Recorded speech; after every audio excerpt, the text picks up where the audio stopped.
Bom dia mais uma vez, pessoal.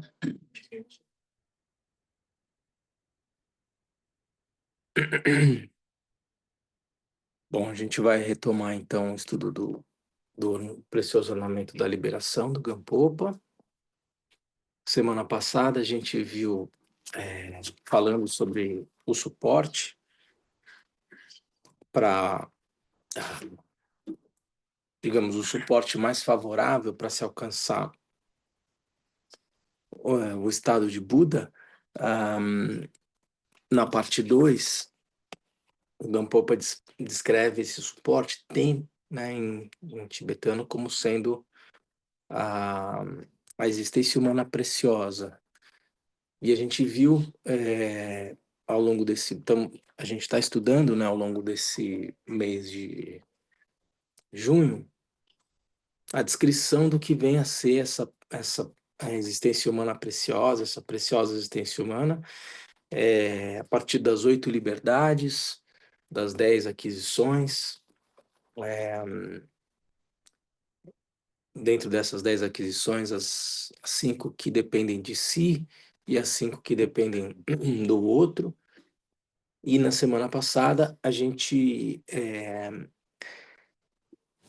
foi lá um pouco beber no Patrul Rinpoche e a gente estudou as 8 propensões incompatíveis e as 8 circunstâncias intrusivas, para trazer um pouco mais de recheio para essa ideia da existência humana preciosa, que se caracteriza, portanto, como sendo a mais favorável, né, para se alcançar um estado de consciência livre de engano, livre de sofrimento. E agora a gente vai trazer mais algumas descrições que são importantes sobre essa preciosa existência humana. E se a gente tiver tempo, a gente vai falar sobre os 3 tipos de fé que completam, né, todos os, digamos, requisitos para caracterizar essa condição humana como sendo preciosa, né? Preciosa, como eu já disse para vocês, não como um título, não como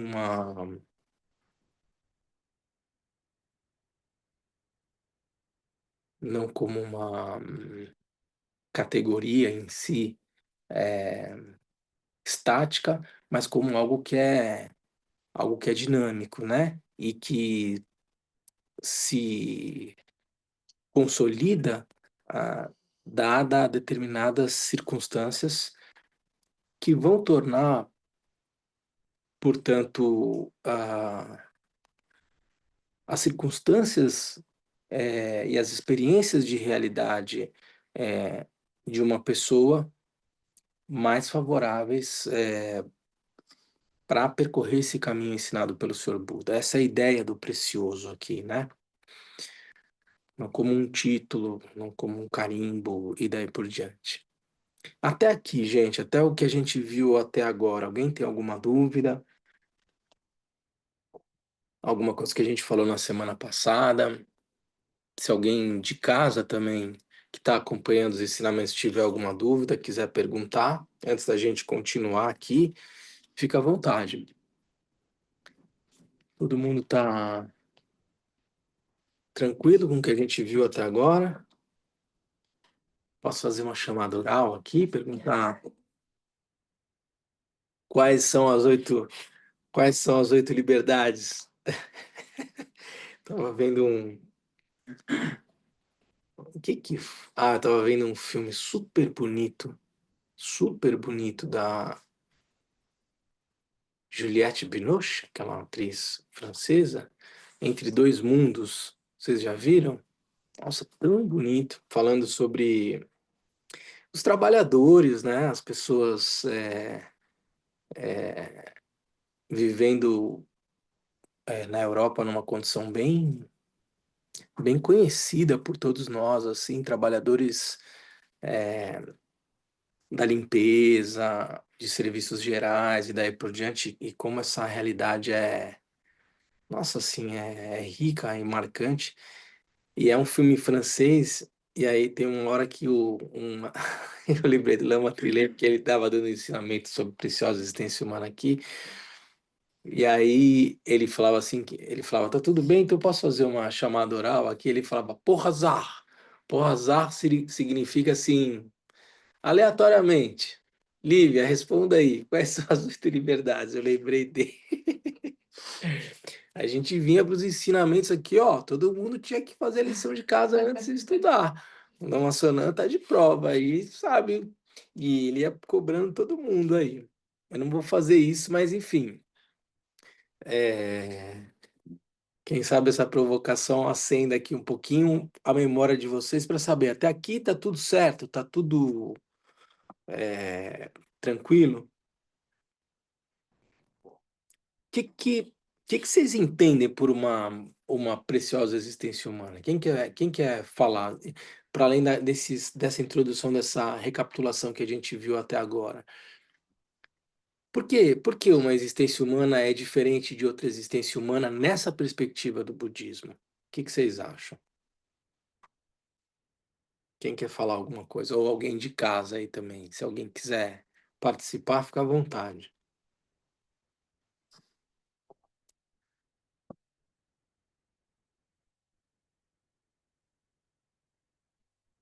Estamos falando aqui de uma existência humana preciosa, né? Mas que vocês estão entendendo por isso? Esse é o passo inicial de um caminho gradativo, ensinado didaticamente por um grande mestre como Gampopa, que pega os ensinamentos do Senhor Buda e coloca numa perspectiva de um caminho. Por isso que esse ensinamento chama Lamrim. Lam significa caminho. Então, a gente já viu que o budismo, já falou várias vezes, o budismo não tem esse caráter evolutivo, evolucionista, mas ele pode ser organizado, os ensinamentos, a partir de uma perspectiva progressista, assim, né? É, orientada por um objetivo. E o texto, o capítulo da preciosa existência humana, ele é digamos, ele é o primeiro aqui, né? A gente fala em A Natureza de Buda, em Gyu, no capítulo 1, mas ela, para quem está entrando em contato com os ensinamentos agora, é assim que o texto começa e acho que seja bom, porque já coloca uma intensidade, digamos assim, no ensinamento, mas a gente começa logo pela natureza de Buda. E aí, às vezes, fica um pouco difícil, né? Porque é o objetivo, e ao mesmo tempo é a causa do despertar, enfim. Pode ser um pouco complicado as pessoas começarem a formular sobre a natureza de Buda sem ter uma experiência, enfim. O texto, de toda forma, é organizado assim. A gente começa pela natureza de Buda. Então, como é algo que, digamos, tem um certo caráter ah, sutil, né, e muito refinado, a gente dá uma colher de chá e diz, olha, se você escutou sobre a natureza de Buda e ainda não pegou, quase como um ensinamento Dzogchen, assim, quase como se você apontasse e quem pegou, pegou. Quem não pegou, a gente fala, "Bom, então agora vamos num caminho gradual." Aí a gente começa pela preciosa existência humana. Então, é assim, é o passo inicial que é importante entender. Por que que a gente está falando de uma preciosa existência humana? Sobre qual perspectiva? Olá, bom dia. Bom dia, Luiz. Oi. Então, eu compreendo parcialmente isso, então se eu estiver errado em alguma coisa, o Lama, por favor, me ajude a melhorar meu entendimento. Uhum, Eu entendo, eu entendo a- essa preciosa vida como ela é preciosa porque hoje nós temos a condição de encontrarmos o Dharma. Nós temos a condição de encontrar um professor que nos ensine ele. Nós podemos ter a condição de ter esses ensinamentos na nossa época, na época em que nós vivemos. Então, a preciosa vida humana, na concepção budista, ela tem a ver também com isso, eu acredito. Que é quando você tem a oportunidade né? Porque não é uma coisa assim, não é porque o ensinamento está aqui que você vai conhecer ele com certeza absoluta. Não, você tem a oportunidade de. Então, é por isso que ela é preciosa. Por quê? Porque com esse corpo que nós temos hoje, nós podemos aprender, nós podemos desenvolver, podemos buscar praticar esse ensino para que você de fato alcance a iluminação. Então, por isso que essa vida é preciosa. Todo mundo tá. Obrigado, Luiz. Todo mundo tá de acordo? Imagina, eu que agradeço a oportunidade. Como eu posso arriscar também, perdoe se eu estiver errado, é, a minha concepção, a preciosa existência humana é um conjunto de causas e condições a gente para essa existência e que reúne alguns fatores, como, por exemplo, ter figuras iluminadas, seres iluminados para a gente seguir, tal como a eminência do Kalomi Ponte, Karmapa, Sua Santidade Dalai Lama, que passam esses ensinamentos, ter a condição de ter nascido dentro desse Eon, onde esteve um Buda, Shakyamuni, que se propôs a ensinar, diferente dos outros, que não tiveram uma certa esperança de que teria alguém para compreender esses ensinamentos, ter as faculdades mentais, essa questão cognitiva, de poder entender o ensinamento e ter a condição de praticar. Para um país livre, onde você consiga, nem todo mundo nasce num país livre, e nem quando se nasce num país livre, tem pessoas que não conseguem também ter acesso ao Dharma. Eu acredito que dentro do nascimento precioso, é que a gente tem o templo, a gente tem planos disponíveis, a gente tem o KPG, a gente tem toda essa estrutura que, tanto física quanto de todas as formas, isso para mim é um nascimento precioso. Todas essas condições reunidas, assim, é um nascimento precioso para a prática. E talvez em outras existências isso não seja possível. Perfeito. Ótimo. Alguém mais tem mais alguma coisa para acrescentar, gente? Lama, essa semana eu estava refletindo Uhum. sobre o que seria um ato não virtuoso, né, da mente, de, por exemplo, ter visões errôneas, né, ter ideias errôneas. E eu fiquei pensando, caramba, se não fosse um professor, se não fosse um mestre que pudesse apontar para mim onde eu estou vendo erroneamente, eu persistiria eternamente com as minhas visões errôneas, porque para mim elas são tidas como verdadeiras, né? Muitas vezes. Então, sem essa capacidade de muitas vezes corrigir o que eu vejo erroneamente, eu não conseguiria ultrapassar essa não virtude e praticar então a virtude, né? Da visão pura. E aí me veio isso, a preciosidade realmente de se ter o Dharma disponível, sendo seguido, sendo apresentado por nós, muito generosamente pelos mestres, né? Como uma necessidade mesmo para que a gente possa ultrapassar, né? As nossas falhas, as nossas ausências de virtude, né? Uhum. Aí me veio isso assim, refletindo essa semana. Eu acho que tem tudo a ver, né? Com a preciosidade dessa existência que encontra o Dharma, que é capaz de praticar, de refletir, né? Sobre o Dharma. Perfeito. Perfeito. Então, também veio a reflexão de entender essa realidade de uma maneira mais que às vezes vem a contraponto da contemporaneidade, né? Esse lance de pensamento, ser feliz. E essa pessoal da existência humana é bem isso, né? Que são Saraport, que a gente está na floresta de Navalha, e a gente entender essa questão para a gente transcender essa visão de que a gente tem que estar bem o tempo todo, que a gente tem que... Então, às vezes é paradoxal a gente encontrar a nossa verdadeira essência, que todos nós temos, a gente também tem que passar Uhum. por essa floresta fechada. Assim. Perfeito. Excelente. Excelente. Todo mundo aqui trazendo perspectivas bastante pertinentes, assim, alguns descrevendo referências às 8 liberdades, alguns trazendo referências às 10 aquisições, alguns colocando aqui uma descrição do caráter precioso a partir de circunstâncias de prática, né? Como encontrar o Dharma, ter um professor capaz de ensinar, alguns apontando o caráter aparentemente paradoxal, né?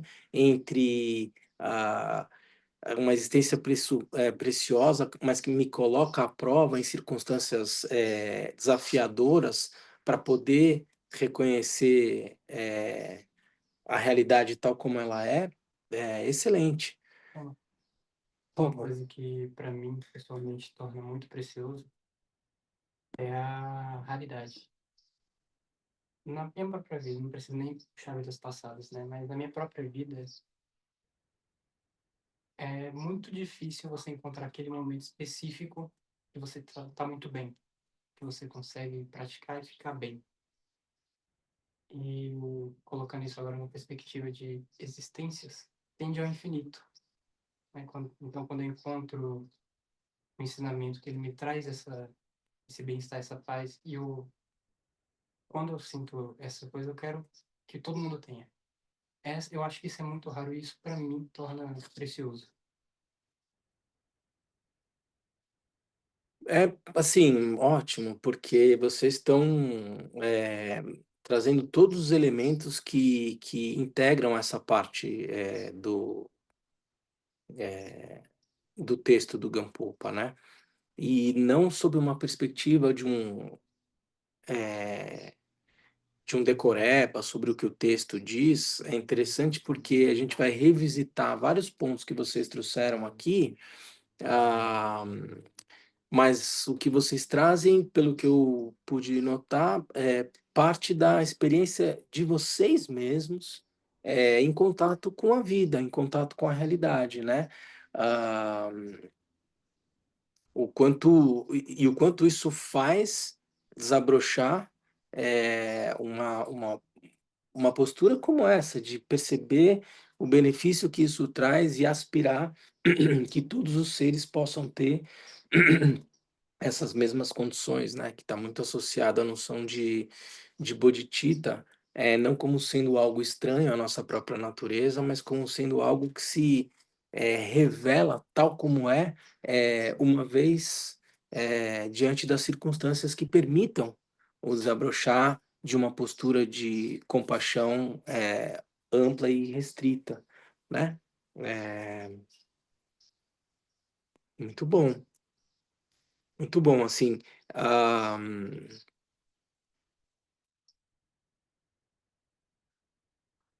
E veja, assim, a gente vai estudar um pouco mais adiante, quando a gente for falar dos sofrimentos do Sansara, eh, a gente vai falar sobre isso quando a gente for falar das três fés, e vai fazer referência ao Kalama Sutra, do Buda Shakyamuni. Ah, ah, há uma experiência, em maior ou menor grau de latência, de desconforto habitando em nós. Houvesse uma condição já dada de completude e de plena satisfação e plena realização, ah,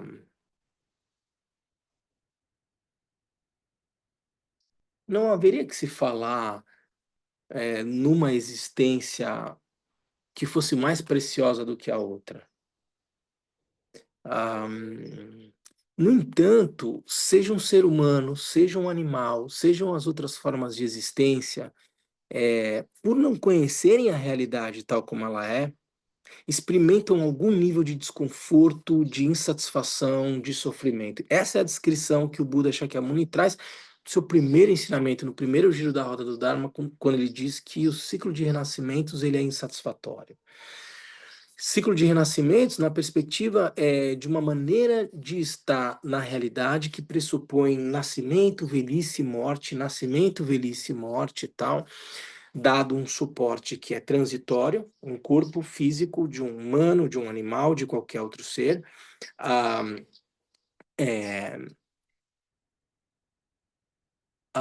que produz uma experiência de realidade particular, a experiência de realidade que um ser humano com 2 olhos, com seus membros, com as faculdades sensoriais todas e daí por diante, é de uma dada essa experiência de realidade é de uma dada particularidade. Nós, como humanos, em geral, temos uma percepção da realidade de certa forma comum, né? Todo mundo consegue perceber que nós estamos aqui dentro de um templo, consegue escutar aqui o barulho do vento batendo nas folhas lá fora. Uma formiga que estiver andando aqui vai perceber essa realidade de uma outra forma, ou seja, há um corpo, há um suporte que faz com que a experiência de realidade daquele ser senciente tenha uma determinada conformação. Seja qualquer uma dessas experiências de realidade, há um traço em comum entre todas elas. Há uma certa insatisfatoriedade, há uma falta, há algo que está fora do lugar.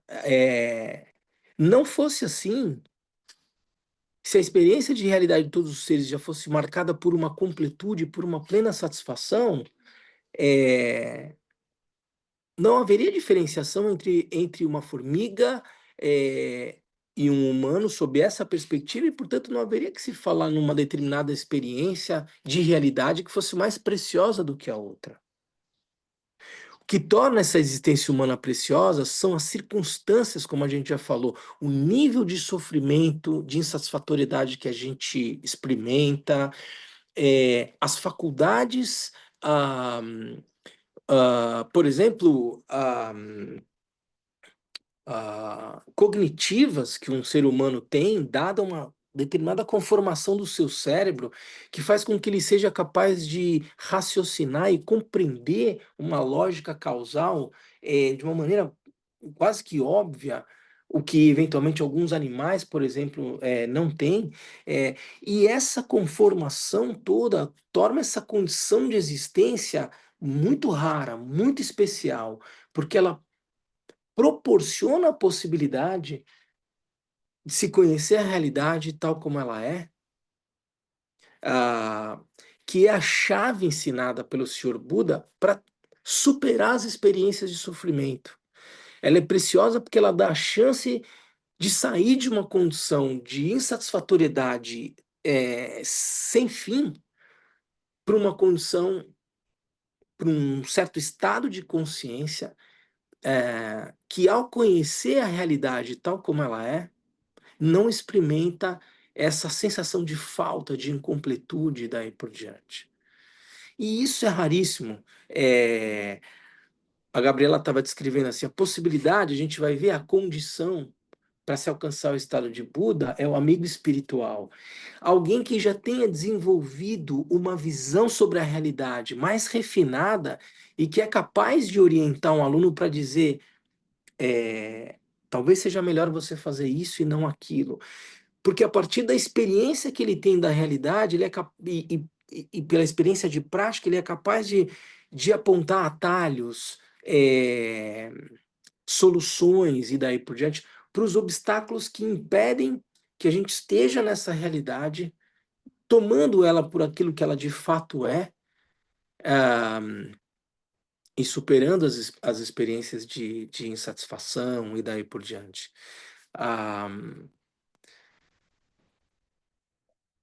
Todos os seres sencientes experimentam, como eu falei para vocês, algum nível de insatisfação, de sofrimento. Essa condição humana que a gente descreve aqui, ela é um portal, ela traz a possibilidade mais favorável em termos de circunstâncias para superar essas experiências de sofrimento. Foi isso que o Buda Shakyamuni alcançou, quando a gente fala, né? O Luiz falava, são as condições mais favoráveis para alcançar a iluminação. Mas do que a gente está falando quando a gente fala em iluminação aqui? Porque parece uma coisa, às vezes, muito distante, muito longe, daí por diante. Quando a gente está... A ideia de iluminação é a ideia de você entrar num quarto escuro e não ter ideia não ter a possibilidade de compreender aquela realidade escura e acender uma tocha de luz dentro de uma sala e você é capaz de enxergar tudo que tem ali dentro. Você fala, ali tem uma janela, ali tem um cachorro dormindo, não vou pisar no rabo dele, não, tá chovendo lá fora, não vou abrir, porque senão vai chover aqui dentro. Essa é a ideia de iluminação. Lama, Pode falar, Luiz. uma pergunta para o senhor. Claro, Por exemplo, nós podemos entender, desculpa interrompê-lo, viu? Me perdoe. imagina. Aqui é para ser esse diálogo mesmo, Luiz. Fica totalmente à vontade. Obrigado.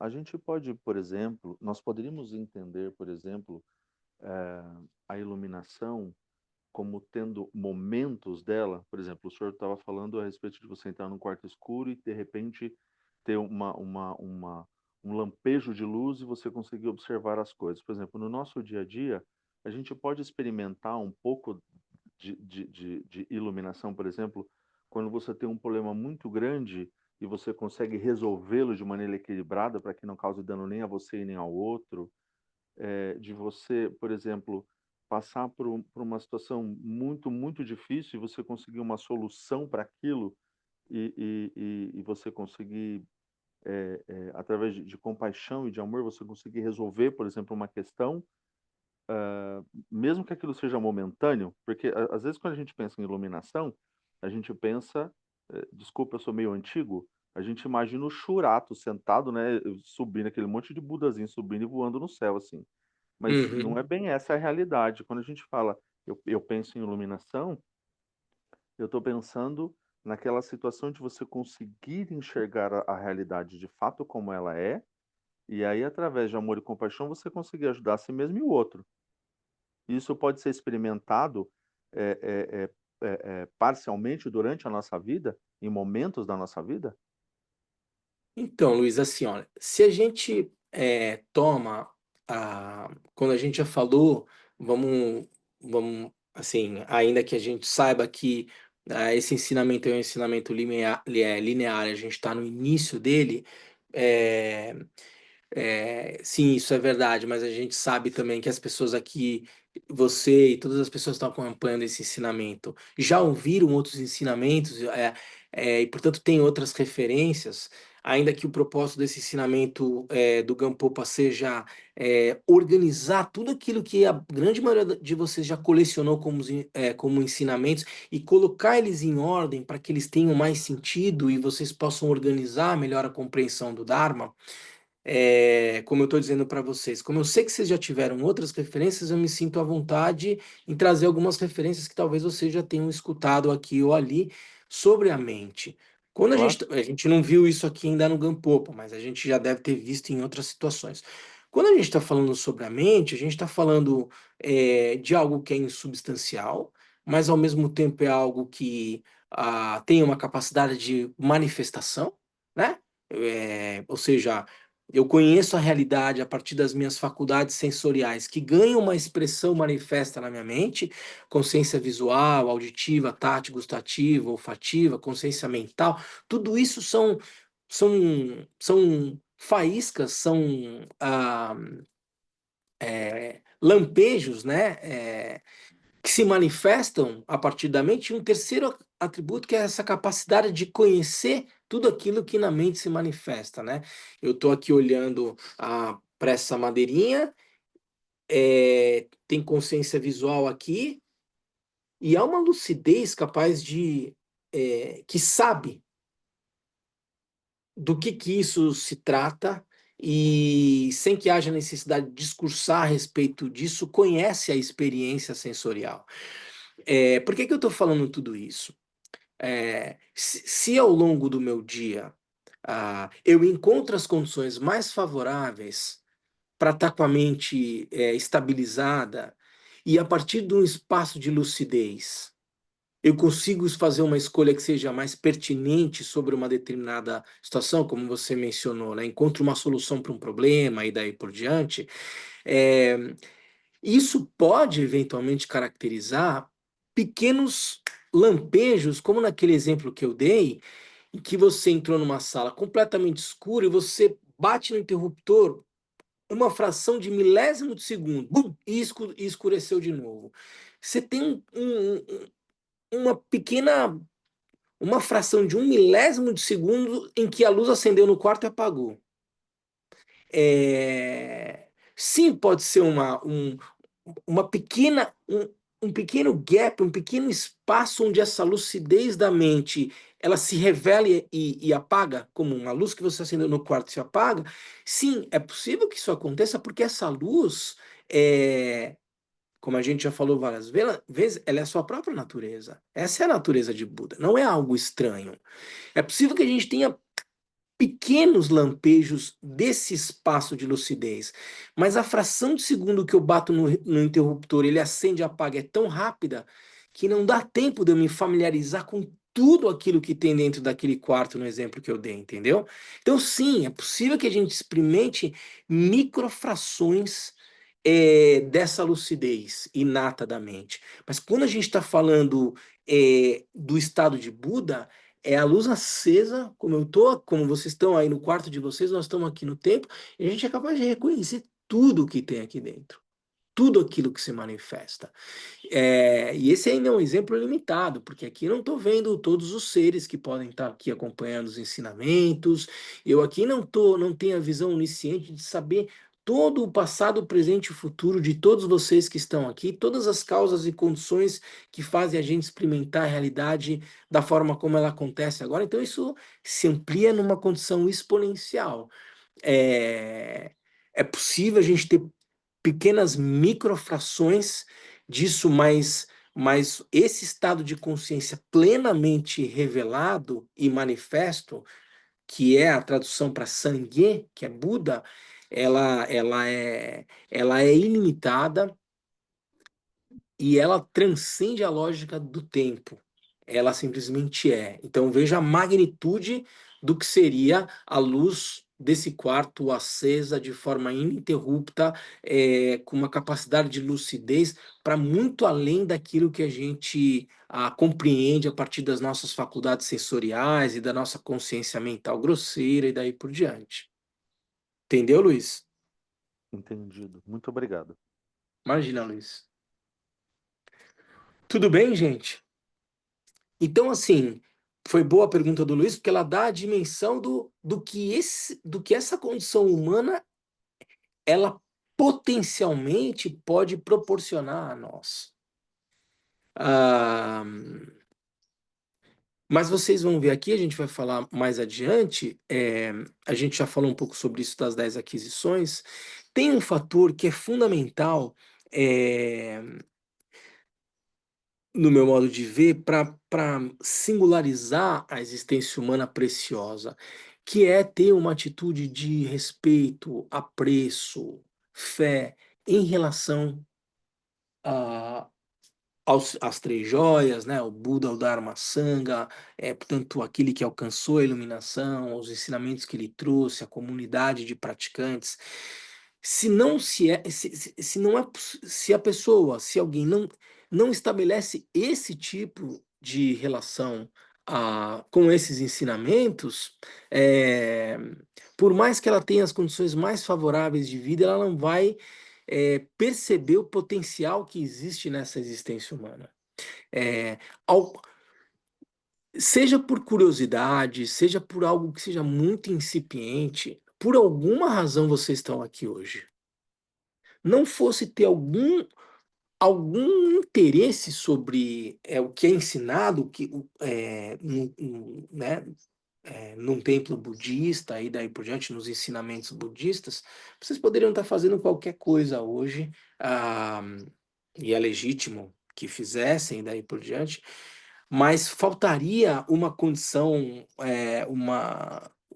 assim, um aspecto fundamental que a gente já falou aqui quando a gente falou sobre as 5 aquisições que dependem de si, que é de alguma forma,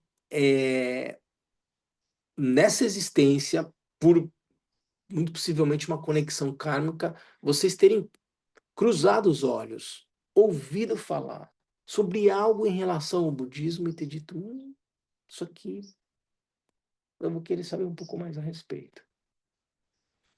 E é a partir dessa condiçãozinha que esse portal tem a chance de começar a se abrir, né? Alguém que não tem nenhum tipo de curiosidade, interesse, respeito e daí por diante, muito dificilmente vai entrar em contato com essa preciosidade que a gente descreve aqui e vai ter mais ah, uma condição de existência que pode proporcionar algum tipo de bem-estar e daí por diante, mas não vai contribuir para essa possibilidade de superação do sofrimento de uma maneira plena, como o príncipe Siddhartha, como o Buda Shakyamuni alcançou. A gente vai falar mais sobre isso quando a gente for falar dos 3 tipos de fé, mas esse é um aspecto que eu sempre gosto de enfatizar.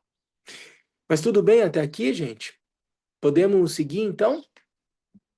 Ah, eu vou trazer aqui mais algumas referências que eu acho que dialogam com esse sentimento que vocês trouxeram aqui, é, de valor, né, que a existência humana preciosa tem, a partir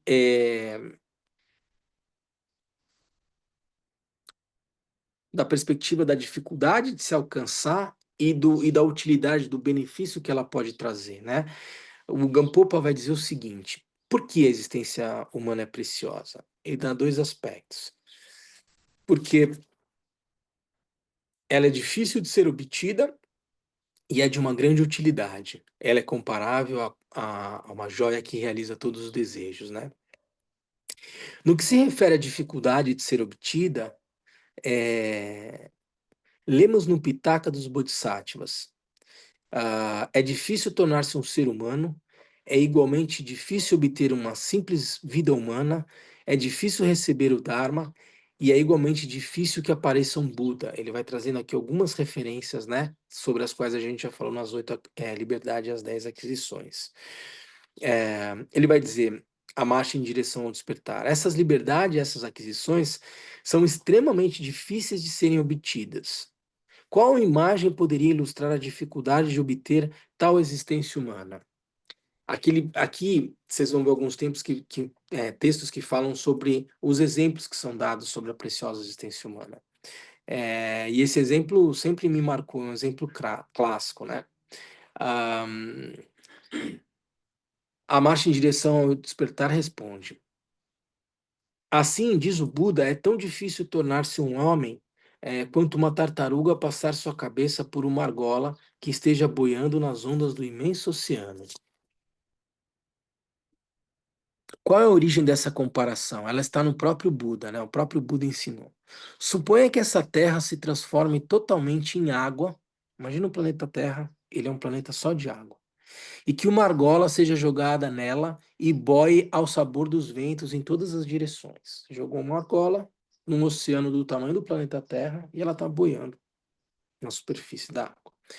Imagine que ainda uma tartaruga cega que tenha vivido milhares de anos suba à superfície uma vez a cada 100 anos.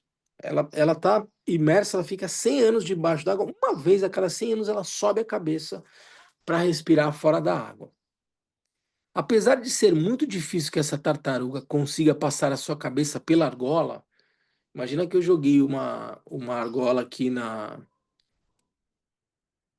na praia, sei lá, qual praia que vocês querem, gente? Eu gosto da praia de Tamambuca, lá em São Paulo. Joguei uma argolazinha lá na praia, encontrei ontem um cara que mora lá em Tamambuca, a gente ficou conversando, lembrei da praia. Joguei uma argola na praia de Tamambuca. E a tartaruga tá lá na Noruega. E nadando debaixo da água ao longo de 100 anos. Apesar de ser muito difícil que essa tartaruga consiga passar sua cabeça pela argola, ainda assim isso é possível. Ter uma preciosa existência humana é ainda mais difícil do que isso. Ou a gente está brincando aqui de... A gente acredita nos ensinamentos do Buda, mas a gente acredita em uns e outros a gente acha que... Ou é brincadeira, do tipo alguma coisa parece ser verdade, outras nem tanto, ou quando a gente tem um texto de um mestre que escreveu isso há 1000 anos atrás, fazendo como citação as palavras do Buda, dizendo que o Buda Shakyamuni, que é um ser onisciente, deu essa comparação para nós, ou eu estou brincando que eu acredito, ou eu tomo isso aqui como as palavras do Buda. E o Buda está dizendo que é mais difícil essa tartaruga, é mais fácil essa tartaruga passar a cabeça dela por uma argola do que conseguir essa existência humana que a gente está vivendo agora. Que parece muito simples. Ah, meu pai conheceu minha mãe, eu nasci, e aí um dia eu estava andando e um amigo meu falou lá que tinha um templo budista, eu decidi ir lá. Mas o que tem de muito difícil nisso?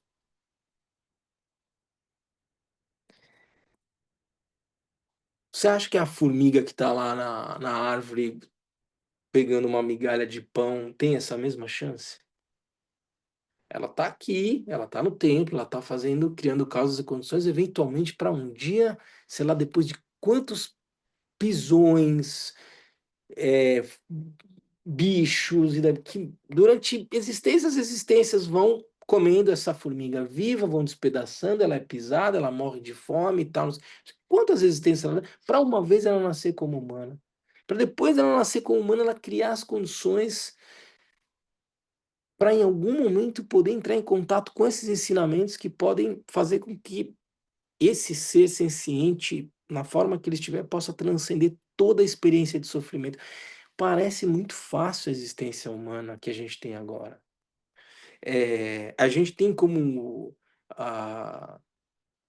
referência aquilo que a gente passou nessa vida atual para estar aqui hoje. E eu imagino que cada um de vocês tem a sua própria história e que não foi fácil estar aqui hoje. Todas as renúncias, todos os desafios que vocês enfrentaram para estar aqui hoje, cada um na sua história. Bom, imagine isso em relação a vidas e vidas e vidas e vidas e vidas. Quanto você já não fez para você estar aqui hoje? E aí a gente vai desperdiçar essa preciosa existência humana. Talvez você tenha passado milhares e milhares de vidas para estar aqui escutando esse ensinamento. É isso que o Buda está ensinando quando ele coloca esse exemplo aqui. Não desperdice uma condição que é tão rara, que é tão especial. O Kalu Rinpoche, ele vai dizer o seguinte, precedente Kalu Rinpoche. O número dos seres é incalculável, pois infinito. O número de todos os seres, todas as condições de existência. Todos os textos utilizam comparações para dar uma ideia da quantidade relativa de seres em cada possibilidade de existência. Os seres que povoam os 18 tipos de inferno são ditos tão numerosos quanto os átomos que compõem a Terra. Os átomos que compõem a Terra, imagina, não dá para descrever esse número. Quantos átomos existem nesse mala? Bom, imagina quantos átomos existem no planeta Terra. O planeta Terra inteiro. Os seres que povoam os 18 tipos de inferno são ditos tão numerosos quanto os átomos que compõem a Terra. Os espíritos ávidos, os espíritos famintos, são tão numerosos quanto os grãos de areia que formam o fundo do oceano ou o leito de um rio. Os animais são tão numerosos quanto os flocos de neve que caem durante uma tempestade de inverno. Essas comparações tendem a mostrar que os seres dos 3 mundos inferiores são incontáveis. Quanto aos seres dos 3 mundos superiores, reunidos, humanos, semideuses e deuses, sua quantidade, somando todos, humanos, semideuses e deuses, sua quantidade é igual à das estrelas do céu noturno. Então, olha a comparação. Seres dos infernos, todos os átomos da Terra. Espíritos ávidos, todos os grãos de areia no fundo de todos os oceanos e rios. Todos os animais, os flocos de neve que caem numa tempestade no inverno. Os seres humanos, semideuses e deuses, A quantidade deles, comparativamente falando, é a quantidade de estrelas que eu vejo no céu noturno. O número parece ser muito grande, mas comparado aos mundos inferiores é bastante reduzido. Sem dúvida, apenas a quantidade de humanos que habitam o nosso planeta parece-nos importante, mas isso é muito relativo.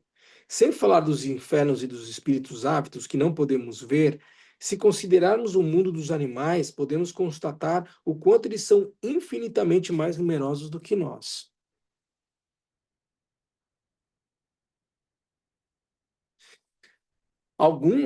Salvo engano, alguns vão dizer que os seres que possuem uma preciosa existência humana são as estrelas que eu consigo ver no céu durante o dia. O céu, nesse momento, está cheio de estrelas, gente. As estrelas não foram embora, só eu que não consigo vê-las nesse momento. Olha como é raro você conseguir ver. Na hora que o sol está se pondo, e aí começa a aparecer uma, duas, três estrelas e tal, não sei o que, ainda não anoiteceu completamente, eu consigo ter uma ideia da dimensão numérica. Essas são as relações em termos de exemplos que dão conta do caráter tão raro que é ter uma preciosa existência humana pelos textos, os textos sagrados. Por que que por que, né, por que é tão raro conseguir uma preciosa existência humana? O texto vai dizer: para quem esta existência humana é tão difícil de ser obtida? Para os seres dos três mundos inferiores. Ele vai dizer: porque uma existência humana dotada das liberdades das 10 aquisições é difícil de ser obtida? Porque resulta da acumulação de atos virtuosos. Quando se nasce nos três mundos inferiores, sem saber como praticar a virtude, alguns de vocês falaram sobre isso aqui, passa o tempo todo somente acumulando atos negativos. Em consequência, para obter uma preciosa existência humana, após ter renascido nos mundos inferiores, é preciso ter um karma em que a parte dos atos negativos não seja dominante e dê seus frutos mais tarde ao longo de outras vidas. Ou seja, você vive numa condição absolutamente infernal. A gente vai descrever aqui mais adiante o tipo de sofrimento que esses seres enfrentam. Mas imagina que você está numa população, em meio a uma população absolutamente faminta, em condições de absoluta miséria, como, por exemplo, é descrito no mundo dos espíritos famintos. E de repente aparece ali um copo de água. Assim, numa condição de absoluta. Vocês já ficaram algum tempo, 1, 2 dias sem comer? Ou com muita pouca água? Para ter ideia do tipo de reação distinto de sobrevivência que você vai ter diante da possibilidade de se alimentar. É muito difícil numa condição como essa você ter algum tipo de pensamento virtuoso de dizer, não, eu vou deixar o outro comer, eu não vou comer agora, não. Você não sabe se vai aparecer mais comida e tal. A tendência de você eliminar qualquer um que esteja na sua frente para conseguir aquele pedaço de pão, aquele gole de água, a gente não precisa nem entrar numa lógica moral, assim, mas por um instinto de sobrevivência, você vai se lançar com toda a força do mundo para conseguir alcançar aquele recurso que possa fazer você sobreviver. Essas são basicamente as condições dos espíritos famintos. Numa condição como essa, é muito difícil você ter espaço mental para desenvolver uma atitude de cuidado com o outro, porque está todo mundo ali desesperado buscando algum alimento. É preciso que aos poucos, numa condição como essa de miséria, você vai achando algum nível de espaço para ter algum mínimo de atitude virtuosa, de eventualmente deixar que uma outra pessoa coma antes que você, beba antes, para que para que essas pequenas ações virtuosas comecem a se acumular. Esse karma negativo, aquilo que você cultivou como uma atitude que fez com que você renascesse numa condição infernal como essa. Imagine uma população encarcerada, que foi encarcerada por conta do resultado das suas próprias ações no mundo. Como é difícil para a população encarcerada, em condições de superpopulação numa cela e daí por diante, reservar um espaço mental para se preocupar com outro encarcerado que está do seu lado. Tem essa possibilidade. Porque a natureza humana é compaixão. Isso está nos ensinamentos do Buda. Mas quais são as condições que permitem que esse potencial compassivo se revele? Essas condições são fundamentais. Numa condição como essa, o espaço que existe entre um instinto de sobrevivência e outro é muito pequeno. Mas se aos poucos essa população de espíritos famintos, o exemplo que eu estou dando de uma população encarcerada, começa a abrir um espaço para uma atitude mais empática, mais resiliente e tal, isso não vai fazer com que esse encarcerado seja colocado em liberdade, porque ele tem uma pena para cumprir. Ele vai ficar 30 anos, vai ficar 40 anos, em alguns lugares ele vai ter prisão perpétua, em outros vai ter pena de morte, daí por diante. Mas o fato dele começar a cultivar pequenas ações virtuosas pode criar futuramente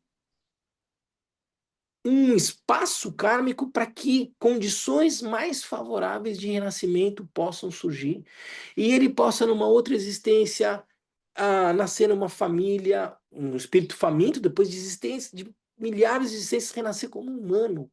E depois renascer como humano, mas numa condição desfavorável, com limitação, até que em determinado momento ele começa a nascer em condições mais favoráveis.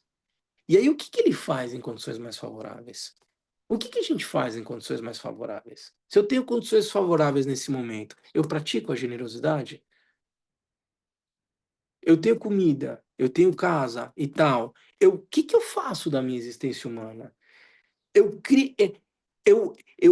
dou espaço para que esse meu potencial generoso e compassivo cada vez mais vá se ampliando, não numa lógica matemática e interesseira de dizer, não, porque isso me garante mais condições mais favoráveis, mas por um autêntico sentimento de solidariedade pelo outro, eu vou lá e cultivo amor, bondade, compaixão, ações virtuosas que vão me garantindo cada vez mais condições mais favoráveis de prática. E não condições mais confortáveis de existência humana. O que eu faço da minha preciosa existência humana? O que eu estou fazendo hoje? Eu tiro o proveito dessa condição para praticar mais generosidade, mais amor, bondade, compaixão. Não? Porque, veja, no exemplo que eu estou dando, esse ser que renasceu lá como espírito faminto, ele vem vidas. Aí ele consegue renascer numa condição humana. Aí ele tem possibilidade de ter recursos de subsistência e daí por diante. Se ele continuar cultivando ações virtuosas, pode ser que num dia ele seja um como eu, um como você, que estão aqui agora escutando esse ensinamento, podendo escutar, refletir, praticar. São 3 palavras fundamentais para a gente. To samgom. To, escuta, estudo, sam, reflexão, meditação, gom, meditação.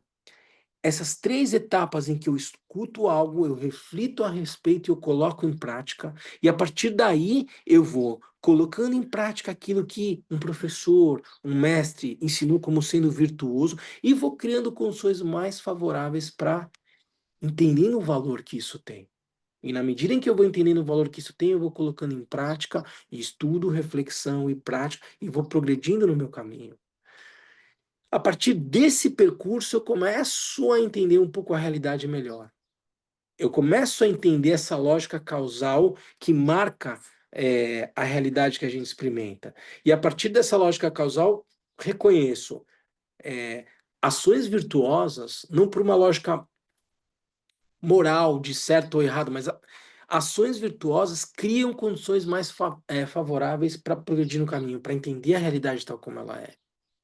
E a partir dessa perspectiva, acumulando mérito, portanto, com ações virtuosas, deixando de praticar ações não virtuosas, e desenvolvendo, abrindo espaço daquela batida de dedo no interruptor que eu falei para vocês no exemplo do Luiz.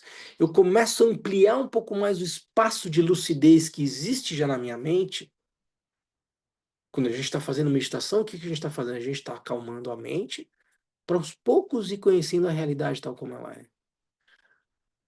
Para aos poucos ir percebendo que a realidade que se manifesta na minha mente, ela fundamentalmente, essa realidade é o resultado de ações, hábitos, tendências que vão ganhando uma expressão manifesta na mente. Eu vou começando a diminuir as emoções perturbadoras e acalmando a mente, eu vou percebendo que essa lógica de dualidade talvez não seja a tradução da realidade tal como ela é. E na medida em que eu vou estudando, praticando e meditando, eu vou desenvolvendo sabedoria e junto com acumulação de mérito e junto com sabedoria, a partir desses dois pilares, eu vou seguindo no caminho ensinado pelo Senhor Buda até alcançar um estado de consciência livre de engano, que conhece a realidade tal como ela é. Olha o valor que essa existência humana tem, portanto, olhando ela na perspectiva de todo o caminho ensinado pelo Senhor Buda. Ela é, como Buda ensina, o suporte necessário, favorável, para se revelar a nossa condição natural. A gente falava na semana passada, todos os seres possuem esse potencial do despertar. Mas a formiga, o cachorro, o espírito faminto, um ser que nasceu nos infernos, um Deus que está desfrutando de todo o prazer, de todo o bem-estar, de uma condição absolutamente favorável, todos esses seres talvez não tenham a exata medida de um desconforto numa magnitude tal que me faça perceber o incômodo e me cutuque no sentido de dizer, faça algo a respeito disso, tem algo que está fora do lugar. É essa preciosa existência humana que encontra essas condições mais favoráveis para eu me tocar, perceber que é preciso fazer algo e percorrer um caminho. Se eu não quiser fazer algo, eu continuo nessa existência. Imaginando que eu vou aqui, com as condições que eu tenho, confortáveis e tal, comprar minha casa, comer num bom restaurante, desfrutar da vida, envelhecer, morrer, e aí o que ficou? Um hábito e uma tendência. Um hábito e uma tendência. Um hábito e uma tendência. E esses hábitos e tendências vão condicionando a minha experiência da realidade e criando condições menos favoráveis. E eu continuo no ciclo de renascimentos do samsara. Entendem o valor central que essa preciosa existência humana tem? E o chamado, de verdade, gente, assim, esse é um ensinamento muito importante porque nós vamos acabar aqui às 10 horas e a vida vai seguir. E se não ficar um registro claro do que vocês têm na mão nesse momento, a vida vai engolir todos nós. E a gente vai seguir no contexto de uma vida mundana, convencional e daí por diante. Não vai ter ninguém cutucando vocês e dizendo, aproveita essa preciosa existência humana. Então guardem esse ensinamento lá no fundo do coração. Todo dia que vocês acordam, traga esse pensamento sobre a preciosa existência humana. Não é à toa que a gente começa os ensinamentos com as preliminares comuns, antes de passar as preliminares especiais, o Nundro, daí por diante. É preciso ter muito claro da joia que vocês têm na mão nesse momento. Se isso não está bem assentado, a gente esquece. E a vida passa. Quando a gente viu, passou 3 meses, eu nem fui lá no KPG mais, nem estudei mais. O Lama falou, mas eu não... E foi 3 meses. Mas 2 aninhos já passou, e aí o trabalho, e aí veio o parente, veio... É assim, gente. É assim, ó. Nada garante a próxima vida como ela vai vir. A gente não tem bola de cristal para saber qual vai ser o amadurecimento kármico na próxima vida.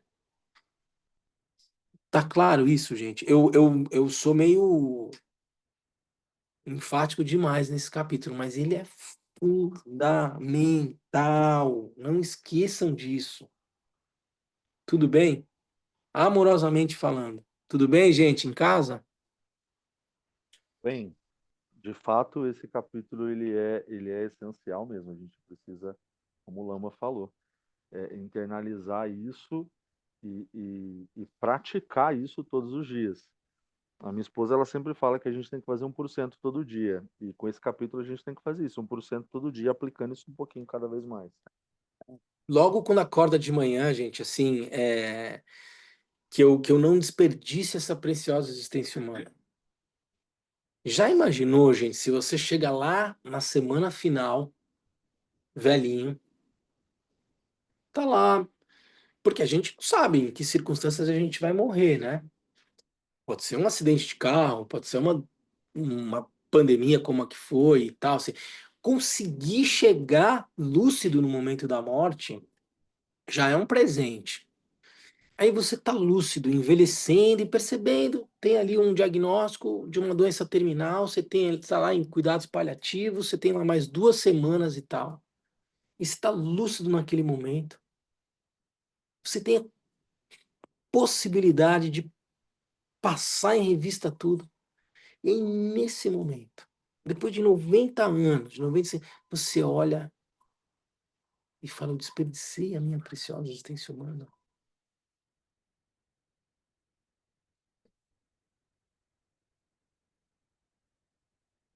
Se você conseguir estar lúcido nessa hora, você vai fazer isso com você vai conseguir chegar nesse momento e dizer, eu joguei minha vida fora. Eu não abracei as pessoas que eu deveria ter abraçado, eu não pedi desculpa, eu não ajudei as pessoas que estavam precisando. Eu vivo num país com várias dificuldades. O meu entorno é um entorno difícil. O que que eu fiz? Você vai fazer isso com você? E depois que você morreu, aí o Sansara engole a gente, porque todos os hábitos cultivados ao longo de vidas e vidas e vidas, e vidas, não é só dessa vida, não. É de vidas e vidas e vidas, tomam a mente da pessoa nesse momento. E dependendo daquilo que vier de maneira mais forte na sua mente, isso vai ser a causa fundamental para te puxar para esse tipo de renascimento, ou aquele, ou aquele, ou aquele. A chance de você chegar nessa última semana que eu estou descrevendo para vocês, com a mente tranquila e falar: eu fiz o meu melhor, eu fiz tudo aquilo que estava ao meu alcance, agora eu vou colocar em prática aquilo que o professor me ensinou. Eu vou recitar um mantra de Chirenzi, eu vou fazer uma prática de tomar e dar, eu vou fazer a minha passagem praticando o Dharma. Para você estar nesse estado de serenidade no momento da morte, não é fácil. Isso vai ser resultado de algo que você cultivou ao longo de toda a sua vida. Não tem mágica, não tem malabarismo nessa hora. Pode ter um lampejo, uma sorte, alguma coisa, mas na grande maioria das situações, aquilo que você vai experimentar nesse momento de passagem, o seu estado de consciência, vai ser resultado daquilo que você cultivou ao longo de toda uma vida. Você vai prestar concurso e você estudou ali todo o material do edital. E você fez todo o trabalho, você dormiu cedo, e você não saiu na balada antes, daí por diante, do dia da prova. A chance de você chegar no dia da prova, olhar para todo mundo, falar, bom, eu me dei esse presente. Eu combinei comigo que eu ia estudar todo o material, que eu ia dormir cedo e tal, não sei o quê. Hoje eu estou em condição de fazer essa prova como todas as pessoas que estão bem preparadas aqui. Se eu vou passar ou não no concurso, eu não sei. Mas eu me dei esse presente. Agora eu vou fazer aquilo que eu estudei e vou colocar em prova. Pode ser que eu fique nervoso. Sim, se eu ainda tiver a possibilidade de fazer um pouquinho de meditação, me acalmar, treinar um pouco essa estabilidade, isso vai ser resultado daquilo que você cultivou antes da prova. Você vai chegar lá na hora da prova e vai fazer aquilo que você tem que fazer. Mas se você saiu na balada, se você não estudou, se você não fez a lição de casa e daí por diante, você acha que você vai passar no concurso como, gente? Não tem mágica nessa hora, entendeu? Não vai vai baixar um raio de luz e porque eu rezei. Ah, mas me traga aqui uma. A gente vive numa realidade marcada por uma lógica de causalidade. Não esperem um ato aleatório, uma coisa completamente fora de matriz na realidade que vai mudar a experiência de realidade de vocês. A gente é aquilo que a gente repetidamente cultivou ao longo do tempo. Tudo bem, gente? Eu preciso trazer mais algum argumento aqui de convencimento para vocês riscarem esse tema do livro de vocês. Assim, eu não posso desperdiçar essa uma preciosa existência humana. Você vai falar, Jaime? Não? O texto vai dizer um pouquinho mais adiante. Ele vai dizer: ah, ser humano é a tradução de Purusha, que traduz uma ideia de força, de capacidade. Emprega-se esse termo porque uma existência livre e rica dá força ou oferece a capacidade de alcançar as formas de vida superiores, bem como o bem último. Na medida em que essa capacidade seja grande, média ou fraca, distinguimos três tipos de seres humanos: os medíocres, os médios e os superiores. Quem são os medíocres? Os seres humanos medíocres têm a capacidade de não cair no mundo dos inferiores é, e de atingir a condição de homem ou de Deus. Quem é, né? Que atitude tem um ser humano medíocre? Ele procura o seu bem pessoal, e a simples felicidade no samsara. Essa é uma atitude medíocre. Se eu só estou pensando em mim, no meu bem-estar e tal, entendendo tudo aquilo que a gente falou aqui, é uma atitude menor. Ah, quem são os seres de capacidade mediana? O ser humano que, dando as costas à felicidade do vir a ser, aliás, e guardando-se dos atos negativos, né, evitando praticar os atos negativos, busca a paz para si mesma, é qualificado como médio. Você tem uma postura virtuosa, mas você busca só o seu bem-estar. Essa é uma atitude média. Os seres humanos superiores têm a capacidade de tornar-se Buda para o bem de todos os seres. Alguém que, sentindo o seu próprio sofrimento, deseja intensamente por fim a todos os sofrimentos dos outros. É o melhor dos seres humanos. Como a gente tinha comentado aqui.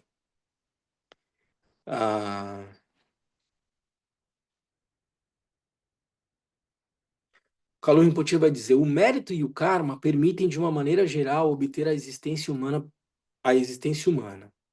Entretanto, a qualidade dessa varia segundo os indivíduos. Assim, são consideradas três categorias. A existência humana inferior reúne aqueles que não têm nenhum conhecimento de uma vida espiritual ou que não demonstram nenhum interesse por ela e cometem continuamente atos negativos graves. Sua existência é chamada inferior não em si mesma, mas na perspectiva do resultado kármico que ela produz. Após a morte, ela conduzirá necessariamente ao renascimento em mundos inferiores, onde se tem a experiência de sofrimento muito grandes. A existência humana média refere àqueles que não realizaram grandes atos negativos nem grandes atos positivos, e consagram-se todos os seus esforços para as atividades ordinárias deste mundo. Ela engloba a maior parte dos homens. Essa existência é média na medida em que, do ponto de vista do karma, levará a um tipo de renascimento médio, nem muito baixo, nem muito elevado, não comportando a possibilidade de obter reinos divinos, menos ainda a de atingir o estado de Buda. Enfim, os que rejeitam os atos negativos e que, ao contrário, sentem alegria na realização dos atos positivos, possuem a existência humana superior, visto que em suas vidas futuras renascerão nas melhores condições do mundo dos humanos, ou ainda nos mundos divinos. Melhor ainda, os que encontram o Dharma, seguem o ensinamento de mestres e recebem instruções do Hinayana, do Mahayana ou do Vajrayana. Formam a existência superior entre as superiores, o que se chama ainda preciosa existência humana.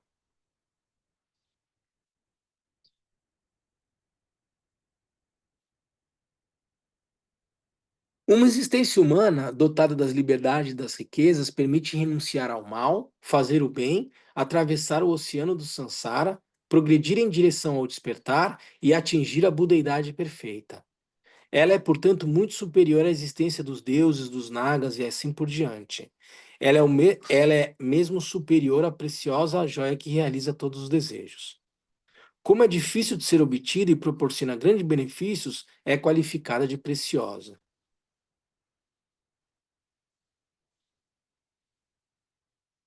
Visto que essa existência é ao mesmo tempo tão útil, tão difícil de ser encontrada e tão fácil de ser destruída, consideramos-la como um navio no qual iremos atravessar o oceano do Sansara. Aqui eles dão exemplos do que é essa preciosa existência humana. Ela é como um navio. Sobre o navio da existência humana, pode-se atravessar o grande rio do sofrimento. Como vocês terão dificuldades em encontrá-lo, ignorantes que são, quando ela se apresentar, não durmam. É um chamado aqui, não desperdice a sua preciosa existência humana. Ou como um cavalo, por exemplo. Ou ainda consideramos esse corpo humano como um animal de sela e fujamos o mais rápido possível do perigoso caminho dos sofrimentos do Sansara. Sobre o cavalo de uma existência humana pura, escapem do desfiladeiro de Sansara. Ou ainda pensemos que nosso corpo é um servo e empreguemo-la na prática do bem. Este nosso corpo humano é bom para servir, como se fosse uma condição, né, algo que pudesse ser colocada, né, a serviço de um caminho virtuoso, tendente a gerar condições mais favoráveis para que eu possa alcançar o estado de Buda. Então, quando a gente fala da preciosa existência humana, a gente fala por ela ser rara e ela ser preciosa, a gente fala de números, a gente fala de exemplos, a gente faz, de certa forma, alegorias aqui para apresentar da maneira que possa tocar da forma mais profunda os praticantes sobre a joia que vocês têm na mão agora. Não para gerar uma atitude de orgulho, de vaidade e daí por diante, pelo contrário, para chamar a atenção sobre o que deve ser feito nessa vida. Não percam tempo. Aproveitem essa condição que parece muito fácil, muito óbvia, mas que cada um sabe o caminho que trilhou, pelo menos nessa vida, para estar aqui hoje. Tá bom? Tudo bem, gente? Alguém queria fazer alguma pergunta? Alguém tem alguma dúvida? Quem está em casa? Tudo bem? Então é isso. A gente vai na semana que vem. Lama, só um Pode falar, pouquinho, Nádia. Nádia. É, eu queria que você falasse um pouquinho sobre as nossas distrações, que, na minha opinião, talvez seja. Eu acho que a gente tem dois grandes vícios. Um são as distrações, outros são as dores, né? Então, assim, as distrações que a gente realmente tem um tipo de tédio que dá meio que é difícil sair daquela energia para transformar essa energia apta, né? Para botar ela, para fazer alguma coisa, para não se perder o tempo, para existir, para observar, seja lá o que for. Então, Nájima, assim, para você e para as pessoas, todas que estão aqui acompanhando o ensinamento, eu acho que a gente pode estar à vontade em colocar uma perspectiva diante da vida marcada por uma lógica contemplativa, assim. O que eu quero dizer com isso? Quando a gente vai fazer meditação, a gente trabalha com aquelas categorias repetidas à exaustão de que os obstáculos da prática são o torpor, a sonolência e a agitação, a distração mental, a atividade mental e daí por diante. Quando você fala numa certa leseira, né? Assim, num certo marasmo, a gente se acomoda numa condição e deixa um pouco a vida passar. É, eu trago essa ideia da postura de um praticante, como eu imagino que a grande maioria de vocês são, diante da vida, como se meditando estivesse, assim. Como eu faço, de certa forma, para manter ativo um estado de vigilância,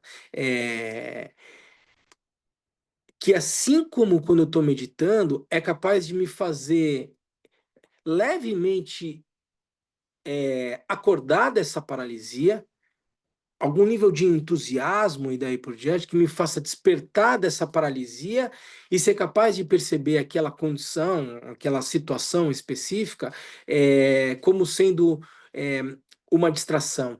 Como fazer isso? Quando eu estou meditando, eu rapidamente renovo, né, a minha energia, eu posso mudar o meu olhar, né? Elevar os meus olhos se eu estou entrando numa prática e estou entrando num torpor e daí por diante. E a partir daí recobrar, né, a minha lucidez, o meu entusiasmo na prática.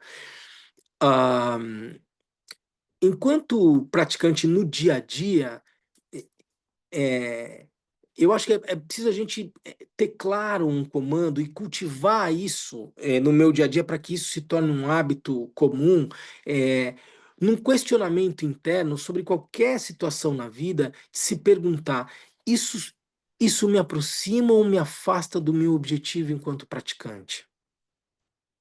É, fazer disso quase que uma, sabe, do mesmo jeito, isso é hábito, Nadima, do mesmo jeito que eu, quando tomo um susto, na nossa cultura a gente grita, Nossa Senhora, meu Deus, eu estou invocando aqui, né, a tradição cristã para chamar meu Deus, Nossa Senhora, misericórdia e tal. Isso é uma reação é, quase que incondicionada, assim, né? Eu já acho que comentei com vocês, assim, quem treina artes marciais, é, quando vai receber um golpe, não tem muito, não há uma lógica muito racional naquele momento, mas um condicionamento de se reagir a um ataque sem muita reflexão a respeito. É um condicionamento que eu vou gerando para aprender a reagir a determinadas situações. Eu vou acionar o meu sistema nervoso nessa hora e vou perceber que em ameaça, qual é o tipo de reação que eu tenho?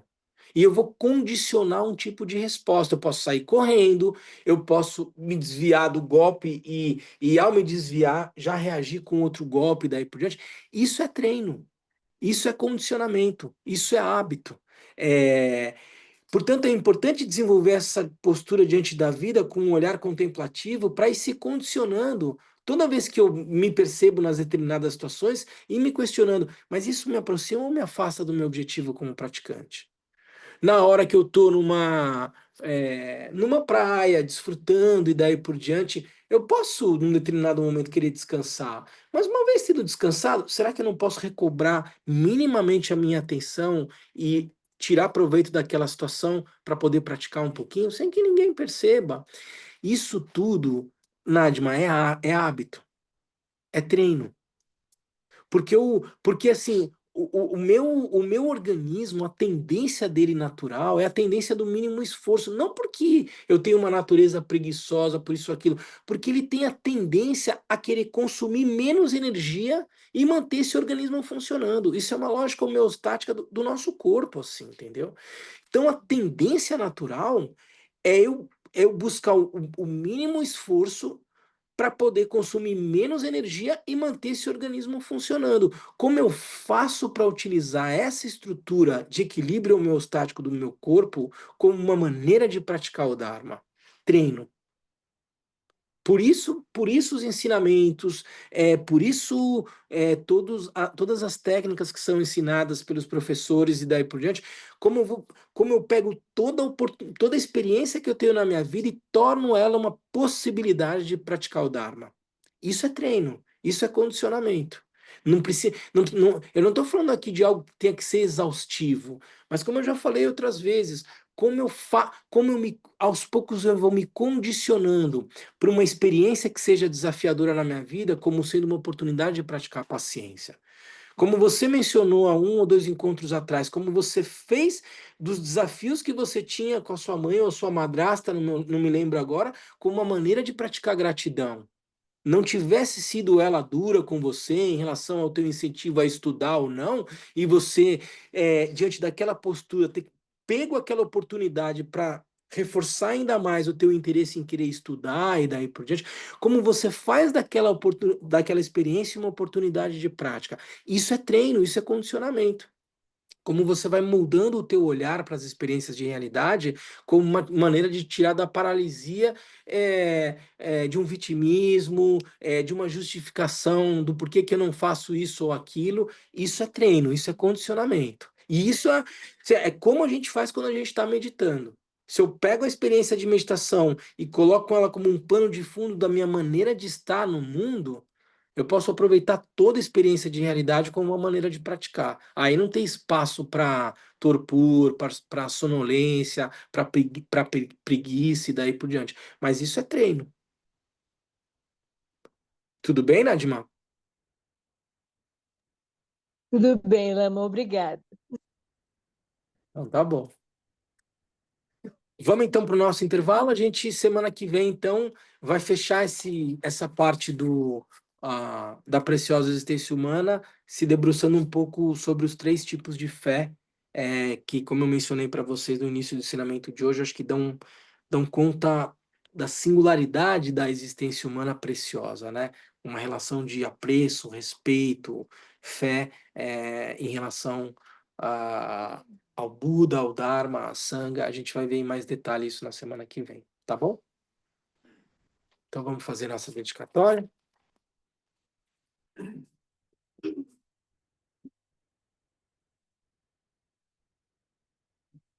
Graças a essa virtude, tendo realizado rapidamente o Mahamudra, possa eu conduzir a esse estado todos os seres sem exceção. Pela graça do Buda que obteve os 3 corpos, pela graça da imutável verdade do Dharma em si, pela graça da infalível aspiração da Sangha, possa essa súplica de dedicatória realizar-se tal como ela é.